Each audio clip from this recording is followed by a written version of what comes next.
ഈശോ മിശിഹായ്ക്ക് സ്തുതിയായിരിക്കട്ടെ. കർത്താവായ യേശുക്രിസ്തുവിൻ്റെ പരിശുദ്ധ നാമത്തിൽ നിങ്ങൾക്കെല്ലാവർക്കും സമാധാനം ആശംസിക്കുകയാണ്.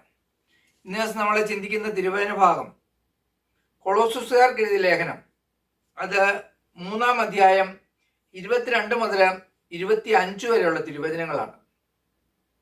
ദാസന്മാരെ, നിങ്ങളുടെ ലൗകിക യജമാനന്മാരെ എല്ലാ കാര്യങ്ങളിലും അനുസരിക്കുവിൻ.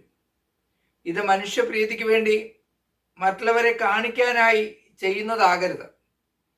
കർത്താവിനെ ഭയപ്പെട്ടുകൊണ്ട് ആത്മാർത്ഥതയോടെ ചെയ്യുന്നതാകണം.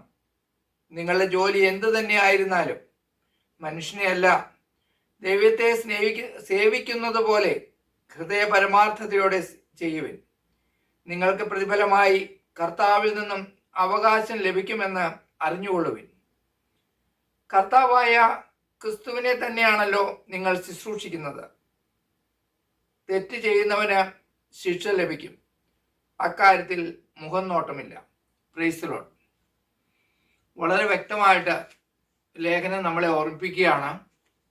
നമ്മൾ എന്ത് ജോലി ചെയ്താലും, അത് എന്തു ആയിക്കോട്ടെ, ഏത് ജോലി ആയിക്കോട്ടെ, ആ ജോലി ചെയ്യുന്നത് കർത്താവിനെ ശുശ്രൂഷിക്കുന്നത് പോലെ ആവണമെന്ന്. ഇന്ന് ഏറ്റവും കൂടുതൽ ജോലി ചെയ്യാതെ എങ്ങനെ പൈസ സമ്പാദിക്കാമെന്നുള്ള ഒരു ചിന്താഗതിയാണ് ഈ ലോകത്തിൽ ഞാനും നിങ്ങളൊക്കെ കാണുന്നത്, നമ്മളും ചെയ്യുന്നത്.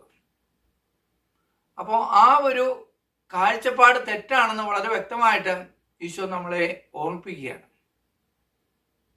നമ്മൾ എന്ത് ജോലി ചെയ്താലും അത് കർത്താവിനെ ശുശ്രൂഷിക്കുന്നത് പോലെ ചെയ്താൽ തീർച്ചയായിട്ടും അതിന് പ്രതിഫലമുണ്ട്, നമുക്ക് നിത്യത ലഭിക്കുകയും ചെയ്യും. അപ്പോൾ വളരെ ആത്മാർത്ഥതയോടെ നമുക്ക് നമ്മളെ ഏൽപ്പിച്ചിരിക്കുന്ന ഉത്തരവാദിത്തങ്ങൾ നമുക്ക് പൂർത്തീകരിക്കാം. നിങ്ങളെല്ലാവരെയും സർവശക്തനായ കർത്താവ് സമൃദ്ധമായി അനുഗ്രഹിക്കട്ടെ എന്ന് പ്രാർത്ഥിക്കുന്നു. Praise the Lord. ആമേൻ.